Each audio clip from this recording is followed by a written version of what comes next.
Hola y bienvenidos a Blockchain Land at Home. Nuevamente nos acompañan aquí varios ponentes y entre ellos algunos muy interesantes como el CEO de Quantfury. Pero antes de pasar con él, veamos, queremos compartir con ustedes que ya pueden bajar su certificado de participación una vez que terminen el evento en Blockchain Land TV. También que pueden seguirnos en nuestras redes sociales para conocer más de esta y todas las pláticas en Talent Republic. Y recuerden que también tenemos el sitio de noticias Talent Republic TV y esta y todas las conferencias las podrán ver posteriormente en nuestro canal de YouTube. Y ahora quiero dar la bienvenida a Lev Mazur, quien nos acompaña nuevamente. Estuvo en abril en el evento que tuvimos de Talent Land at Home y ahora nuevamente nos acompaña para una plática que va a tener. Y para presentarlo, bueno, él es Lev Mazur, CEO de Quantfury. Va a la plática Operando Activos Financieros. ¿Cuáles son las implicaciones prácticas y fundamentales?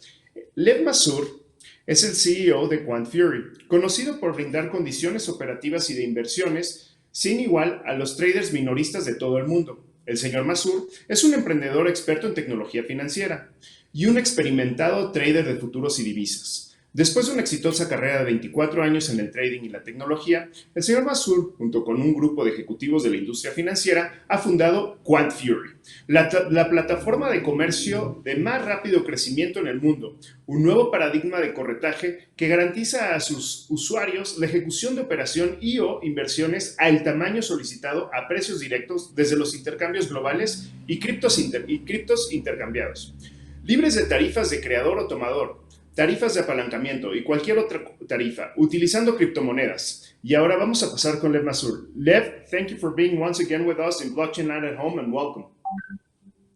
Thank you. How are you doing? I'm doing great, thank you. So last time we had a very casual talk about everything you saw about the entrepreneurship and about it. What are you going to talk about this time? Well, I mean, you made us. I partially understood what you said. You spoke quite a lot about Quanfury. I don't want to really talk about Quanfury at all. If we could really take that name out of the equation, and I appreciate this opportunity. I really wanted to share with your listeners, with people who are living in Latino world, Spanish speaking world, Central America, Latin America, South America, obviously Spain as well, who those days focused on a blockchain, focused on trading. I wanted really to share with them some of the experience and some of the knowledge I have, so to speak, give a maybe different angle of how I perceive this field, and I think it could help them maybe not to indulge themselves in a very dangerous business of trading, speculating various financial assets. And I wanted really to talk about the fundamentals behind it, traditional assets and as well as blockchain digital assets. When I started my work, it was about 28 years ago in 1992. And at that time, to trade anything, you really had to work in a financial institution. And I started working in a bank. And, it was two really financial assets that were dominating back then. It was Forex. It was in euro back then, and it was also stocks. And obviously, there were some other products, options and fixed income products. And in order to trade those products, you had to work in a financial institution. And it required a certain level of understanding those markets and understanding how they work. Today, the situation is slightly different. Everybody has, access to the internet.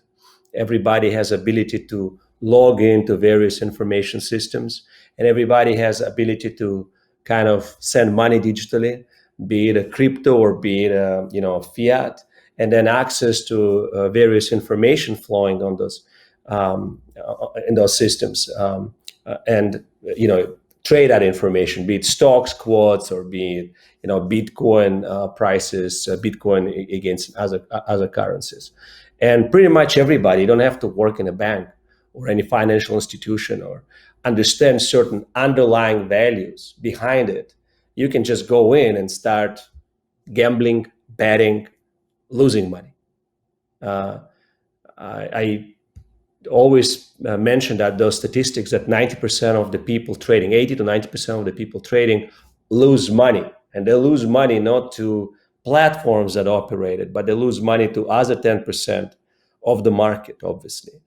And that's just the simple people, retail traders. But nobody knows the statistics that the hedge funds, the 90% of the hedge funds that are professional financial institutions, when they start trading in the first 3 years, they close their doors, they shut down because they're not profitable, because they lose money too. So it's not just certain people that don't know what they're doing.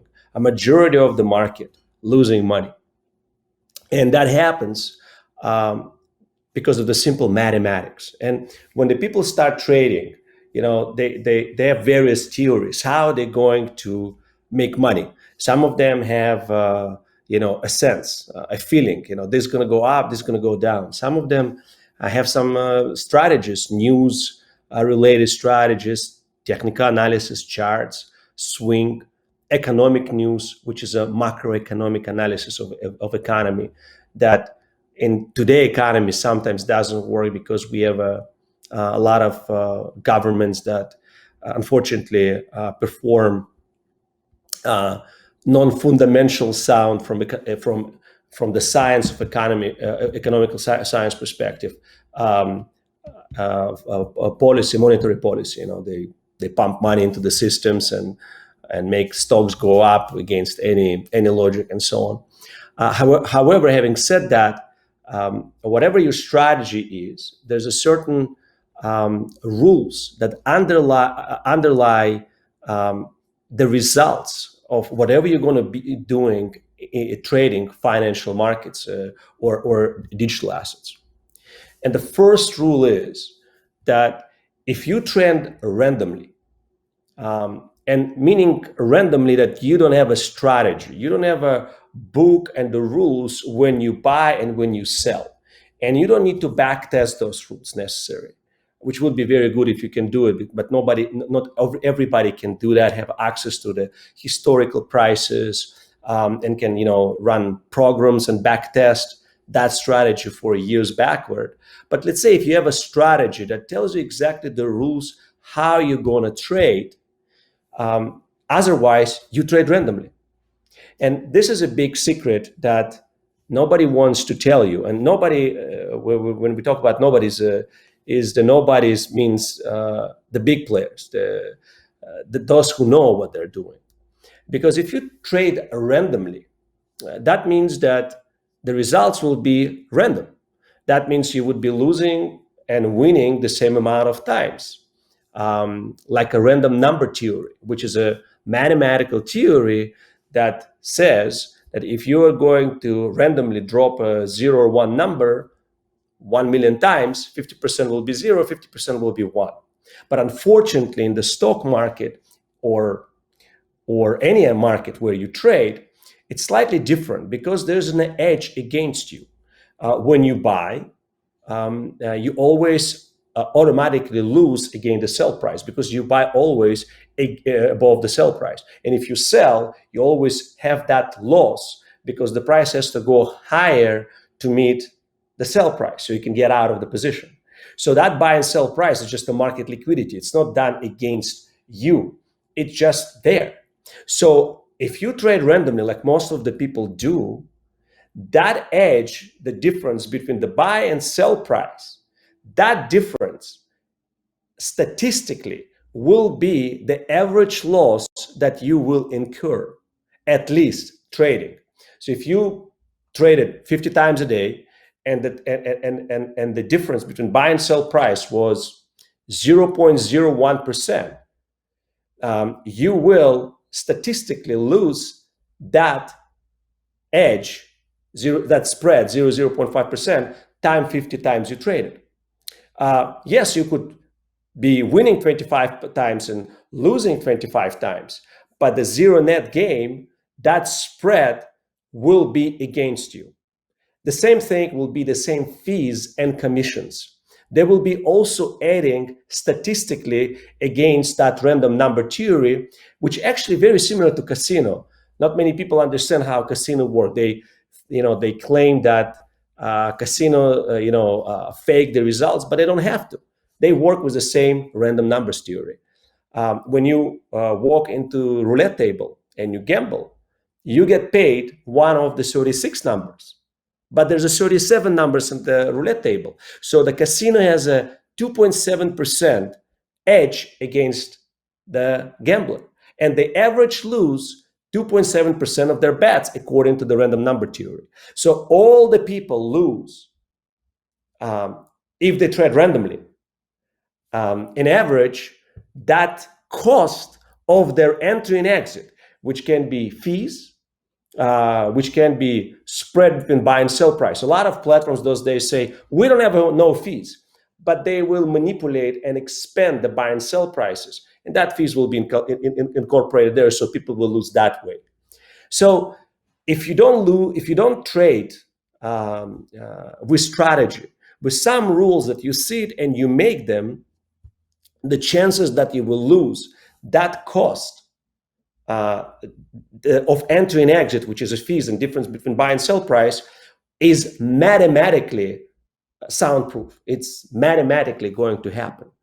And it's not just by mistake. And a lot of hedge funds managers don't know what they're doing, and a lot of retail traders don't know what they're doing. So unless you have that capability of knowledge and strategy and the rules of entry and exit, that's obviously a very important thing.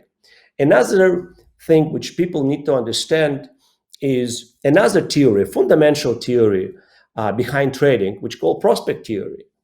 And a prospect theory says that people are attached to their losses much stronger to their wins. In other words, if you lose $100, you will be mad about it much more than making $100. And as a result of it, people are attached to those losses. They are not tolerating them. When you lose $100, you're basically saying, no, it's not going to happen. I'm going to win. I'm not going to close the losing position. And when you're winning something, you just take it very quickly because you're kind of want to get that quick, and it's something that you accept right away as a normal thing. So that prospect theory also tells that the people expectations a lot of times are not real.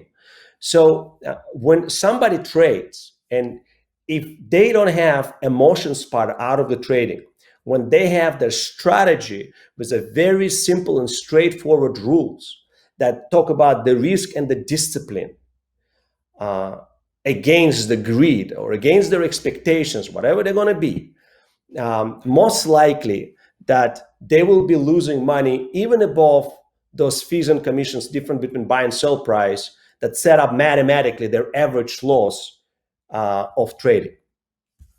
I always mention that I stand against the greed and I'm in trading. A lot of people say, well, you must be a hypocrite. But all of those people obviously don't have a fundamental knowledge that a good trading today set by Sharpe ratio. It's very simple. Sharpe ratio is SHARPE.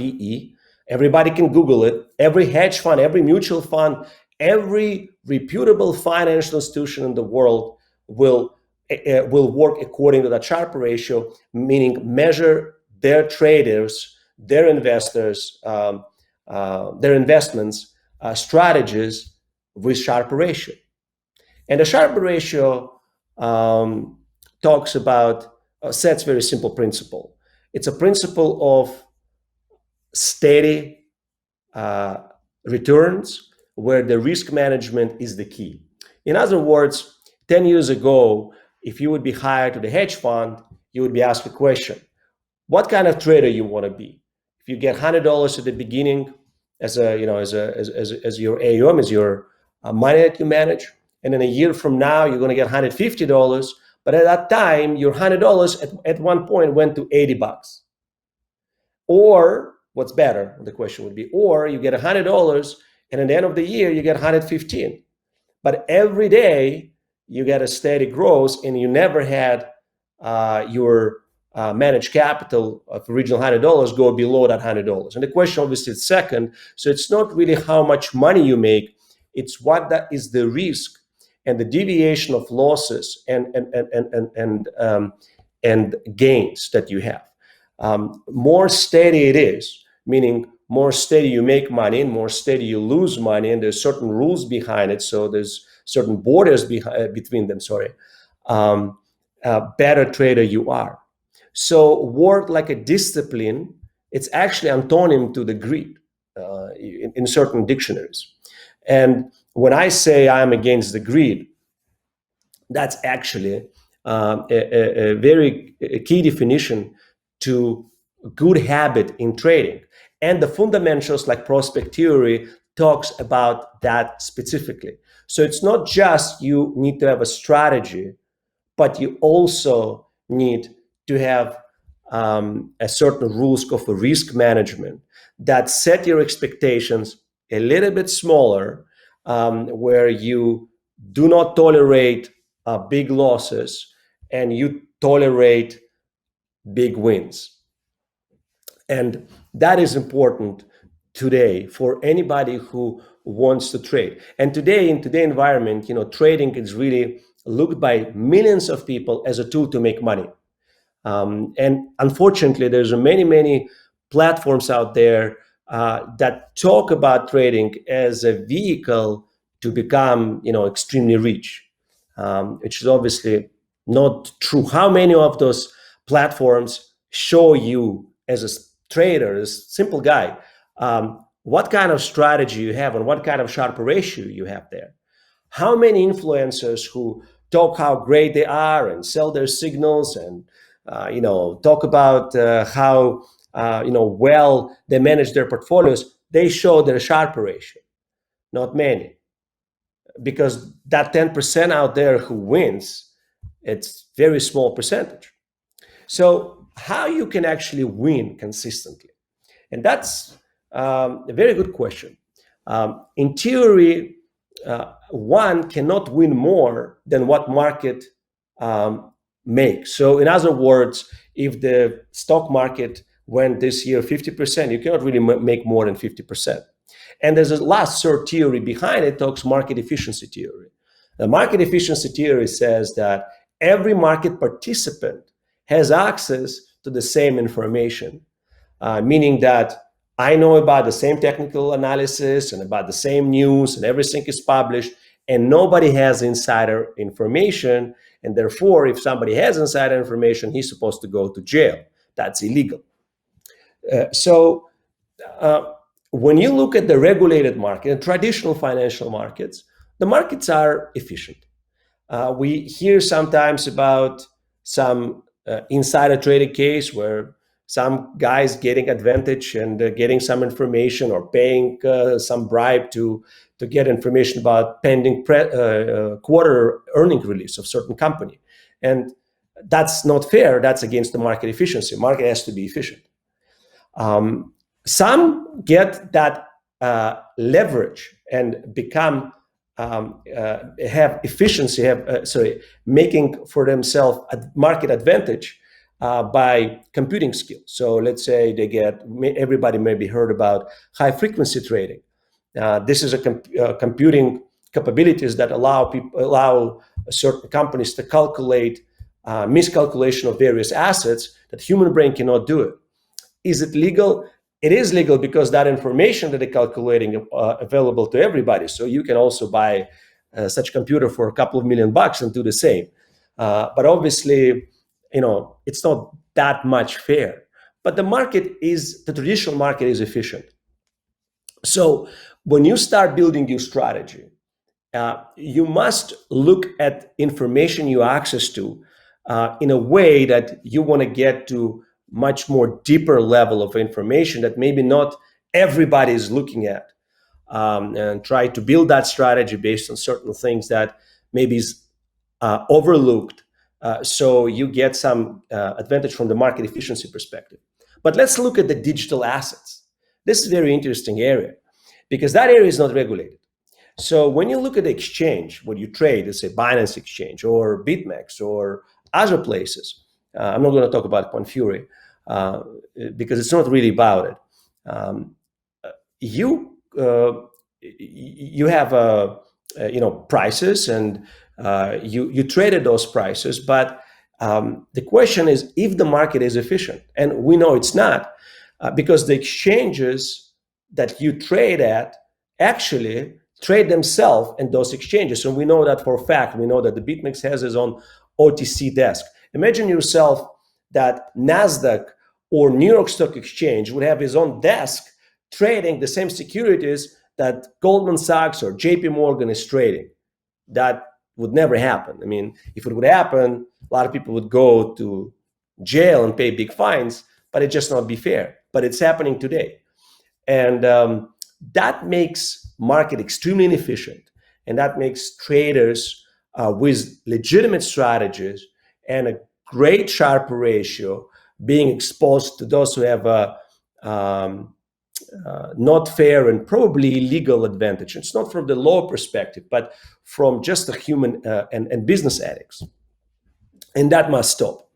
And hopefully that will stop, and those exchanges will do them put on some self-regulatory measures. Like, for example, in Quantfury, I want to mention just once, we do have a smart contract that shows all the trades and all the prices, and we stamp print the prices. We show this the print screens of the prices that happen at that moment, on the particular specific exchanges that we bring prices from. But in general, a lot of exchanges can also self-regulate, but also can regulate themselves. It can make sure that the conditions they operate are market efficient, and everybody is equal in that space they're operating. So to summarize, if you trade, don't rush to press bid or ask price. Don't listen to the people who tell you what to do. Don't go and try to reach forward. Go backward. Check what is random's number theory. Understand that cost of entry and exit of your trade is the most important and undeniable empiric value that you can measure. That must be the most efficient, because that was the most important for your success as a trader. And build a strategy with appropriate risk management, and know that the greed is something that you have to fight against to be successful in this business. And that's really, I wanted to give you kind of a very short overview, which I really don't see anything above that or behind that to talk about the trading. And this is what I do for many years. Obviously, everybody made mistakes, me included. But that's how I would look at trading today, traditional or digital assets, and the fundamentals behind it. Thank you very much, Lev. And just remember that you can leave your comments and all your questions in the chat. Recuerden que pueden dejar todas sus dudas y comentarios para que Lev les conteste durante la conferencia. And everybody can find me on Twitter at Lev Mazur, CEO of Quantfury, and send me messages. I always like to give my view to the traders out there, and my job. I really look at that to limit the losses of people, and the winnings they can take themselves and enjoy them. That's pretty much how I look at it. So I'm more than happy to talk to anybody, and I can actually speak Spanish a little bit, so it can be done in Spanish, no problem. Awesome. Great. Thank you very much for being with us in Blockchain Land at Home, Lev. And remember to look him up in Twitter and leave all your comments and questions so we can answer it on the chat. Thank you very much. God bless you. Thank you.